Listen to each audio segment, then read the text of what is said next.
السلام علیکم دوستو، آج میں آپ کے لیے لے کے آئی ہوں ایک سچی اور خوفناک کہانی جس کا عنوان ہے گھمنڈی لڑکا اور نیک جنات۔ یہ کہانی میری ایک دوست نے سنائی ہے، لیجئے اس ہی کی زبانی سنیں۔ میرا نام عالیہ ہے، ہم حیدرآباد میں رہتے تھے۔ جب میرے ابا کا ٹرانسفر کراچی ہوا تو ہم سب گھر والے بھی کراچی شفٹ ہو گئے۔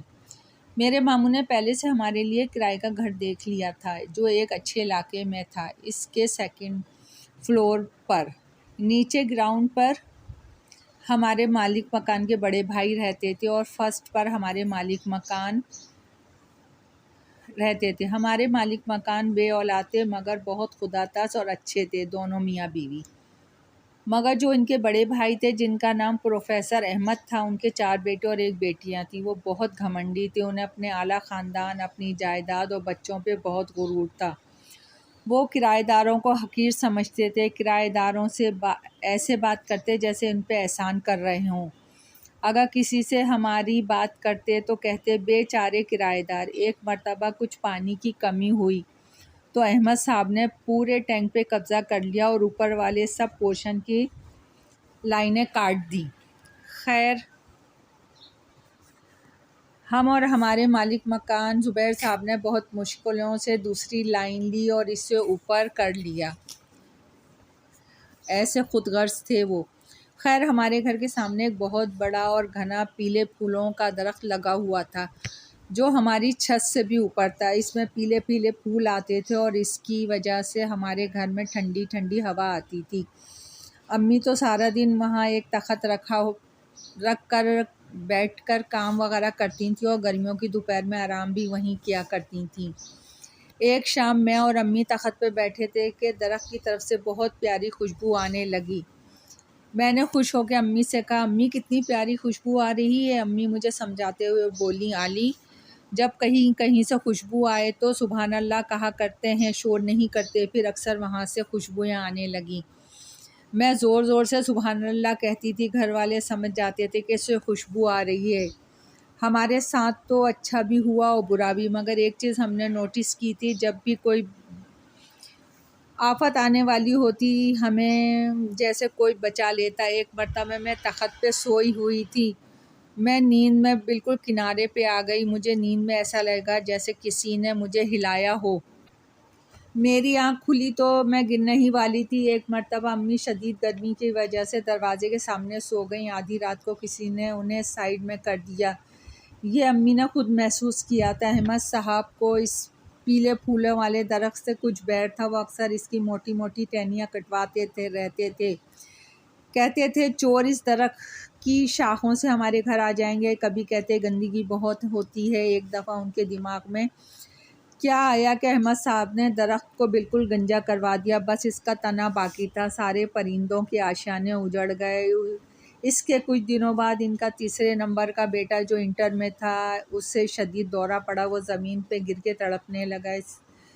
اس کے منہ سے جھاگ بھی نکل رہا تھا۔ اسے فوراً ڈاکٹر کے پاس لے گئے۔ ڈاکٹروں نے سارے ٹیسٹ کے بعد کہا، یہ جسمانی طور پر تو بالکل ٹھیک ہے مگر لگتا ہے اس کے دماغ پہ کوئی بوجھ ہے۔ کیا یہ دورے پہلے بھی سے پڑے ہیں؟ احمد صاحب بولے، نہیں، یہ تو پہلی مرتبہ ہوا ہے۔ احمد صاحب کا بیٹا گھر آ گیا مگر اب وہ بہت ڈرنے لگا تھا۔ اس نے باہر جانا بھی ختم کر دیا تھا، پڑھائی بھی چھوٹ گئی تھی، بس وہ ہر وقت اپنی ماں سے لگا رہتا تھا۔ اسی دوران احمد صاحب جو ایک کالج میں پروفیسر تھے، بچوں کو لیکچر دیتے ہوئے گرے اور اللہ کو پیارے ہو گئے۔ ان کے گھر یک کے بعد دیگرے 2 قیامتیں ٹوٹ پڑیں۔ جب کچھ سنبھلے تو بیٹی کی شادی کی جو ویل ایجوکیٹڈ تھی، بیرونی ملک شادی ہو کے گئی۔ احمد صاحب کے انتقال کے بعد بڑے بیٹے نے لاہور میں جاب کر کے وہیں شادی کر لی اور رہائش بھی۔ 2 نمبر کا بیٹا آسٹریلیا چلا گیا۔ تیسرا تو بیچارہ نفسیاتی ہی ہو گیا تھا۔ اس کا جب بھی نفسیاتی علاج کرواتے تو پہلی ہی خوراک کھا کے اس کے ناک منہ سے خون نکلنے لگا۔ ڈاکٹروں کو بتایا، انہوں نے دوا چینج کی مگر کوئی فرق نہیں پڑا، لہٰذا دوائیں بھی چھوڑنا پڑیں۔ اب وہ ایک بیکار پریشان کرنے والی شے بن کر رہ گیا تھا۔ اسے اب دورے مہینے میں 2-3 بار پڑنے لگے تھے۔ سب سے چھوٹا بیٹا احمد صاحب کا، فرحان، پورا اپنے باپ پر تھا۔ ایک دن اس نے درخت کاٹنے والوں کو بلا کر درخت پھر گنجا کروا دیا۔ اس کے چاچا نے اسے نہ منع بھی کیا مگر وہ نہ مانا، بولا اس درخت کی جڑوں کی وجہ سے گھر کی بنیادیں کمزور ہو رہی ہیں، پھر پرندوں کی آشیانے اجڑ گئے، ہم لوگ بھی اداس ہو جاتے تھے۔ ابھی ایک ہفتہ بھی نہیں گزرا تھا کہ اکلوتی بہن جس کا ایک بیٹا بھی ہو چکا تھا 2 سال بعد طلاق لے کے گھر لوٹ آئی بیٹے کے ساتھ۔ پھر یہ گھر پر قیامت ٹوٹ پڑی۔ شوہر نے الزام لگایا کہ یہ پاگل ہے، سارا دن میرے جانے کے بعد مسجدوں میں بیٹھی رہتی ہے، جب میں کام سے آتا ہوں تو اسے ڈھونڈ کر لاتا ہوں، کوئی کام نہیں کرتی، میری زندگی اس کی وجہ سے اجیرن ہو گئی ہے، اس لیے طلاق دے رہا ہوں۔ بیٹی گھر آئی تو گھر کا ماحول اور خراب ہو گیا، وہ ہر وقت ماں اور بھائیوں سے لڑتی، ان کے گھر 4 ملازمائیں تھیں مگر گھر سے ایسی بدبو آتی تھی جیسے بہت سارے چوہے سڑے ہوئے ہوں، ان کے گھر جانا کوئی پسند نہیں کرتا تھا۔ ان کی ایک جھاڑو پونچھے کی نوکرانی ہمارے گھر بھی کام کرتی تھی، وہ اپنے کانوں کو ہاتھ لگا کے بولی، باجی جیسے نوشی باجی اپنی ماں اور بھائیوں سے زبان استعمال کرتی ہیں ایسی تو ہم نے بھی کبھی نہیں سنی، پڑھی لکھی تھی پھر باپ کا ریفرنس بھی تھا، اسے کئی اچھی نوکریاں ملی مگر وہ ہر بار 2-3 ہفتے بعد نوکری چھوڑ دیتی کہ وہ سب میرے خلاف سازش کر رہے ہیں مجھے برا بنانے کے لیے۔ اس کا اور اس کے بیٹے کا بوجھ بھی اب ماں پر آ گیا تھا۔ احمد صاحب کا سب سے بڑا بیٹا جس کے 2 بچے تھے، جس کی لاہور میں رہائش تھی، وہ بھی اچانک ایک ایکسیڈنٹ میں جاں بحق ہو گیا۔ احمد صاحب کی بیوی پر تو غموں کے پہاڑ ٹوٹ گئے، وہ بالکل ادمری ہو چکی تھی، اس پر بیٹی کی تیز زبان نے انہیں چھنی کر دیا تھا۔ اس طرح 2-3 سال اور گزر گئے۔ ہم سب نے نوٹس کیا تھا کہ جب بھی درخت کٹواتا ہے وہ پھر جلدی ہی ہرا بھرا ہو جاتا تھا۔ گرمیوں کے دن تھے، درخت اپنے پورے جوبن پر تھا، ڈھیروں پیلے پھول اس پر آ رہے تھے۔ اس کی چھاؤں میں بیچارے کچرا چننے والے غریب ریڑھی والے دوپہر میں بیٹھ جایا کرتے تھے۔ بھلا یہ گھمنڈی فرحان کو کیسے اچھا لگتا ہے؟ اس نے آبجیکشن لگایا کہ یہ لوگ ہمارے گھر کے سامنے گندگی کرتے ہیں اور ان میں کوئی چور بھی ہو سکتا ہے، میں اب یہ درخت جڑ سے ہی کٹوا دوں گا۔ اب تو اس کا چاچا بھی انتقال کر چکا تھا، کوئی اسے روکنے والا بھی نہیں تھا، ویسے بھی وہ کسی کی سنتا ہی نہیں تھا۔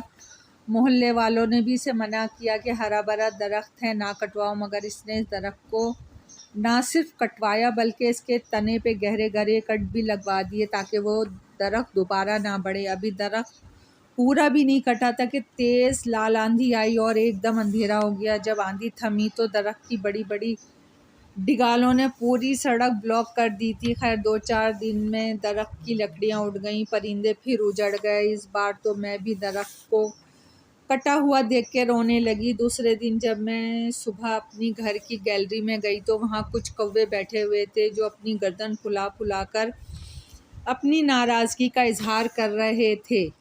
کچھ ہی دنوں میں فرحان اپنے گھر سے چلا گیا، نامعلوم کیوں۔ پھر جب وہ واپس آیا تو اس کی دیوانوں جیسی حالت تھی، پیروں میں چپل بھی نہیں تھا، بال اور داڑھی بڑھی ہوئی تھی، کپڑے جگہ جگہ سے پھٹے ہوئے تھے۔ ماں بہن نے پوچھا تم کہاں چلے گئے تھے؟ اس نے خلاؤں میں گھورتے ہوئے کہا وہ مجھے اپنے ساتھ لے گئے تھے۔ بہن نے پوچھا کون لے گئے تھے؟ وہ ایک دم غصے میں بولا کہا نا وہ۔ بہن ڈر کے چپ ہو گئی۔ فرحان کبھی ٹھیک ہو جاتا اور کبھی پھر اس کی ویسے ہی حالت ہو جاتی تھی۔ اللہ نے ہمیں اسی علاقے میں اپنا گھر دے دیا، ہم اپنا گھر میں شفٹ ہو گئے۔ ایک دن میرے بھائی نے بتایا کہ فرحان تیزاب والی دکان پر تیزاب سے بوتلوں میں بھرنے کا کام کر رہا ہے۔